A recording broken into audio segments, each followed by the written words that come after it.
Every day is a Sunday. Well, that's how it appeared to me to be when I was a child growing up in a place called Heolacu, way out there in the sticks in or near the valleys of South Wales. I went to church 3 times on a Sunday. Sunday morning, Sunday afternoon to the Sunday school, and then Sunday evening to the gospel meeting. And then if that wasn't enough, and it certainly wasn't enough, you could never get too much of it as a young child, our church would be full at that time, and practically nearly every meeting we would have a meeting then in the evening time after the gospel service on a Sunday night. Well, Sunday, every day to me was a Sunday, because not only did I go to church on a Sunday, but I went to church on a Tuesday. Tuesday, it was our prayer meeting. And then I went on the Wednesday, which was our sunshine corner for all the boys and girls under 99. And it was a packed out church then in those days, in the 60s. And then on a Thursday, I went to church to a Bible study with my parents. And then my mother would clean the church on Saturday, and I would go with her and play the piano. I wouldn't so much help her clean. I could play the piano better than what I could clean, I guess. Anyway, every day was a Sunday to me. Now, I grew up, I was born in London, and I was in an orphanage till I was 3 years of age. God had his hand on my life, although I certainly didn't know it then, didn't even understand those things. I was only 3 months old. God had his hand on my life, and I was actually placed in a Baptist orphanage. And unknown to me, a couple from South Wales had been praying and seeking God for 3 whole years to have a baby boy. For some reason, they couldn't have one. I never asked them that. I didn't consider that appropriate. They've been seeking God to have a baby boy for 3 years, and they waited all that time. Now, going to London in those days wasn't an easy task. My dad worked on a coal mine, so he was busy every day. And in those days, there was no masks or nothing, no protective clothing. You just had a pick and shovel, and you dug your way underground. And he done that for about 33 years of age. So it was a challenge for them financially growing up. I remember having being washed in a tin bath in front of a coal fire. We had no central heating, outside toilets. We didn't have TV either. And we went to church. I knew we had a great, upbringing, good upbringing. They were good, godly parents, and we lived a happy life. Had a very contented life growing up as a child and a young person with them. They were great people. I started to go up to the mountains to play, and when I was 7, 8 years of age, and I remember coming home one night and my mum said to me, "Paul, where have you been?" I said, "Mum, I've been up the mountain talking to God." She said, "Oh, go and have a chat to your dad," she said. So I went and had a chat to my dad, and I told him, I said, "Dad, one day I'm going to go to Kentucky and I'm going to preach." He looked at me, and if you can understand, my dad, he'd never been overseas. He had a desire to go to China, but they wouldn't let him because he couldn't speak the language. He had the passion to go, but he didn't have the skills, unfortunately. He was just a lay preacher. So I wrote on an atlas, an old atlas we had in those days, didn't have iPhones, so I wrote on an atlas a circle around Kentucky. I said, "Dad, I'm going to go to Kentucky and preach, and I'm going to go to Fort Knox," I said. And I can't remember nothing else other than that. And for many, many years then, every time I get an opportunity to go up the fields, I'd talk to God. I'd pray to God and talk to him. I wouldn't say I'm a great prayer warrior, but I would say I love to talk to God. I love to talk to God. I think talking to God is just a simple conversation, just like you talk to other people. And I heard God speak to me. I knew God talked to me. And what I'm about to tell you was no incidence or coincidence either. What I'm about to share with you is the fact that God, if you've got a dream and a destiny, God is involved. Oh yes, God is involved. And so I grew up praying to God, seeking God to go to America. When I was 10-year-old, we moved out this little village, and I was broken-hearted because I missed the mountains and the fields. But we moved to a town just 2 miles away, and of course, I went to another mountain there, found a place, I began to pray there as much as I could. Every time I go out every day, and I go up this one, I go and pray. Then I got a job when I was 10 years of age, working on a farm, milking the cows, cutting the hedges and bringing the cows home from straying up on the mountain. So I done that for 10 years, every night after school, all day Saturday, except a Sunday when I went to church. I prayed to God still, and this passion grew within me, going to America. I would stand on the rocks on top of that mountain, and I'd pray to God, God, send me to America. God, I gotta go to America. I remember one day preaching in the fields, to myself. Well, nobody around, preach. So I was preaching there, and I think it was those days you had more amen from the sheep than what I would ever would from people. And I remember Bertie the boxer, he was a boxer running past. I thought, oh gosh, I made a spectacle of myself now. And he stopped and he talked to me, and I was preaching there, preaching. But at times when I caught myself preaching and caught myself even speaking like an American, I thought, what am I doing talking like an American? I'm not an American, I'm Welsh. Yet I had this dream to go to Kentucky. You've got to understand something. I never knew anything about my natural parents. I wasn't influenced by Hollywood. Wasn't influenced by TV because we didn't have a TV. I would, however, if I had a chance, go to my Sunday school teacher who had a TV. This is before I was 10, when I was living in my previous little community. And I would go to her house on a Wednesday night to watch Bonanza. And then I try and go there Friday, watch the Virginian. I just love cowboys, But this was after I told my dad that I wanted to go to America. So I wasn't influenced by Hollywood or TV, none a little bit. It was God calling me. Oh yes, but I didn't know that. I just was a child. When I was a teenager, I continued on the farm praying to God and send me to America. I'd point to where I think New York was. I said, God, send me to America. I refuse to die without fulfilling my God-given destiny. I refuse to do that.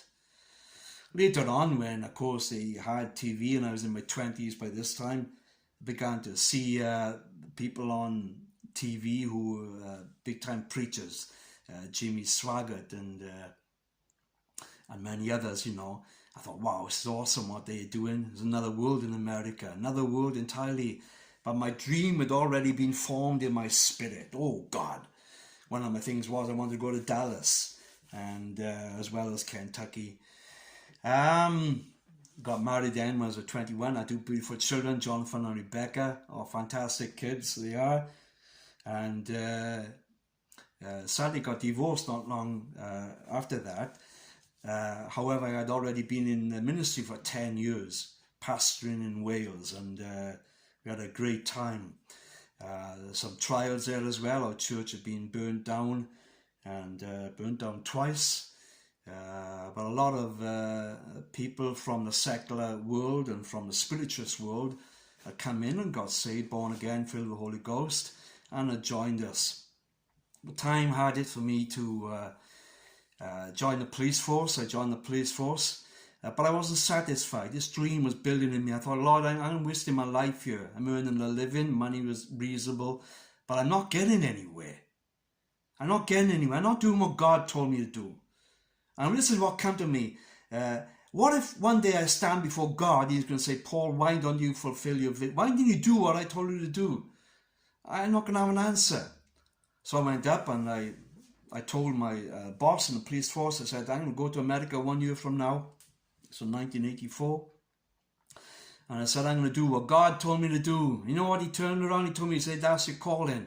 This is an unbeliever, pagan, telling me that is my calling. Amazing how God will speak to you, isn't it? I went to America in 1995. And boy, oh boy, it was an act of faith. I never had any partners. My mother helped me financially with her little bit of support which she had, and but I had to trust God for every inch, everywhere I went. And I stayed there for 17 years, preaching the Gospels, preaching revivals. But you know what? I never got to go to America. I never got to go to Kentucky, sorry. I went to America, 17 years, but I never got to go to Kentucky. And I don't understand why, but looking back now, I think God's hand was on it. Let me backtrack a bit. Just before I left the police force and made my first journey in 1995, I met my real mother. A letter had come through my door while I was living in London for 6 months, working for a ministry up there. And this letter contained a birth certificate, a copy which gave me her name and told me of the place where she was living when she gave birth to me. That day I jumped in my car and went up to a place near Watford, and I sat outside that house thinking that she lived there. This is what the address I had. And I thought, after sitting in there for an hour pondering whether or not I should go and knock that door and say, hey, I'm your long lost son, ma'am. I don't know nothing about you. I know you know nothing about me. And I thought, no, this don't seem right, so I just can't do that. Anyway, as I was on my way back to Watford, I went to Watford, shopping mall there, and I looked around the shopping mall and I heard this voice saying to me, Paul, you've got 2 sisters.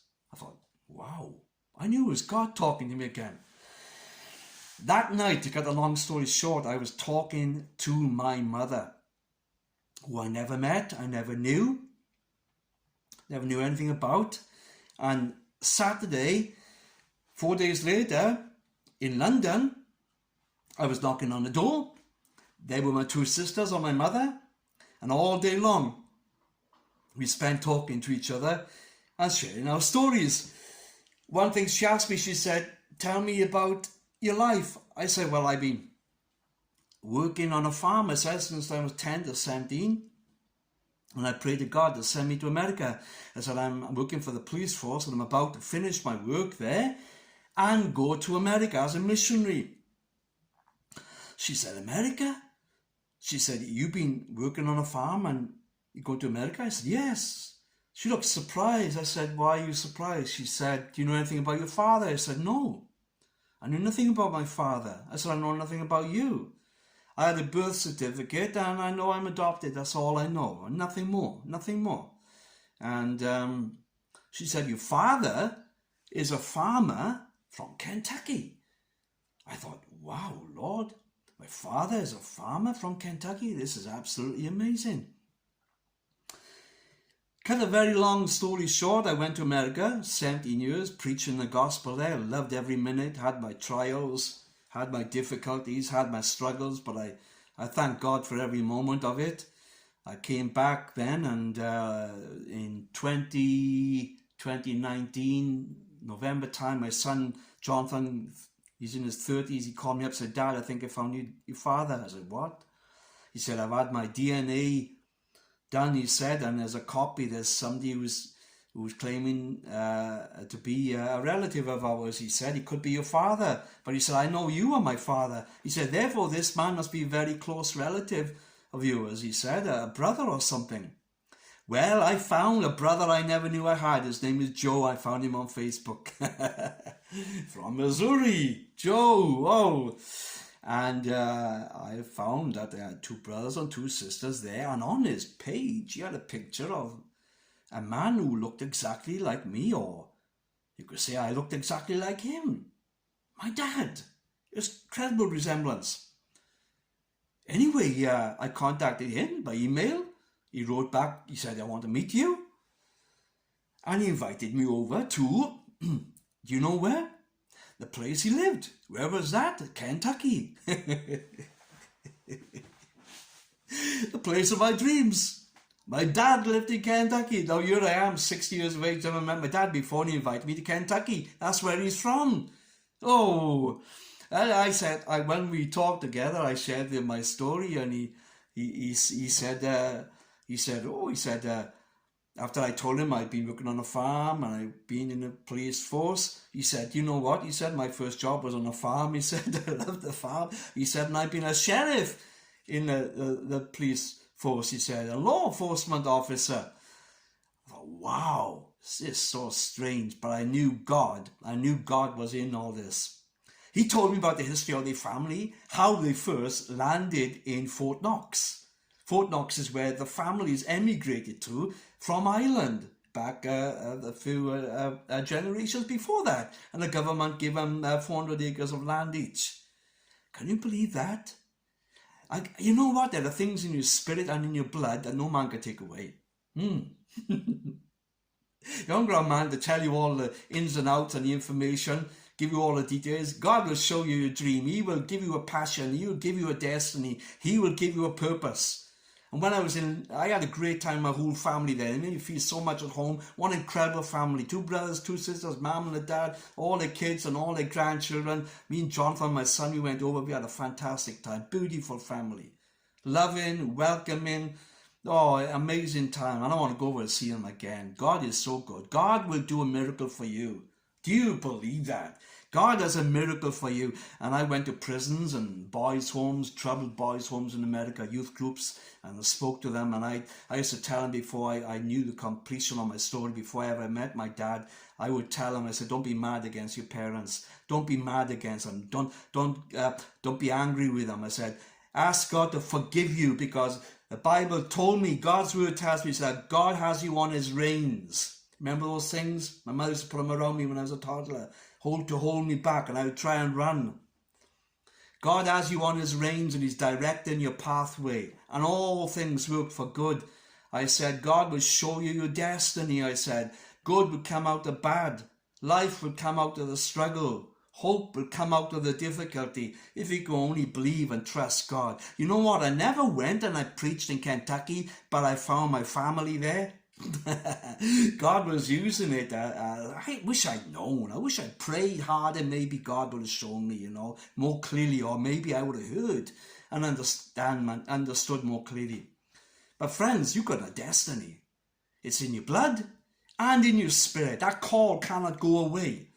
My friends, they would all listen to pop music. I would listen to country music. My dad told me, he said, I love Johnny Cash, he said, and Jimmy Swaggart. I said, what? I said, those two are my favourite. I said, well, that's the music I listen to. Johnny Cash and Jimmy Swaggart. Whoa, I'm a country hick to the bone. Oh, you know what? Things are in your blood and in your spirit. Things you have from your generational family and things you have from your heavenly family and your heavenly Father, and you can't get away from it. You can't run away from God's call, God's purpose in your life. If you want to find out more about my story, join me on www.imagebreakers.com or www.pentecostal.tv, or email me with your story, paul@pentecostal.tv. I'd like to hear from you, and I connect with you and write back. God bless you and have a great God-given destiny. Share with me your story.